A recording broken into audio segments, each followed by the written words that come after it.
let me show you a neat way to save a little bit of time when you're exporting data to a CSV or other text file format.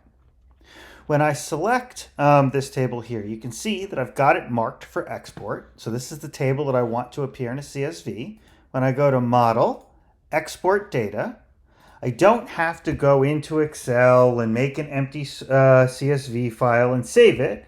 I can instead just type in the name of the file that I want Stella to make for me, choose the table that I want to export, make it on demand, and export. And Stella will automatically make for me the file that all of my data is going to go into. And when I open the file in Excel, it is a properly formatted CSV. Be aware that this feature only works for the text-based formats, meaning it does not work for XLS or XLSX, but it does work for CSV or .txt.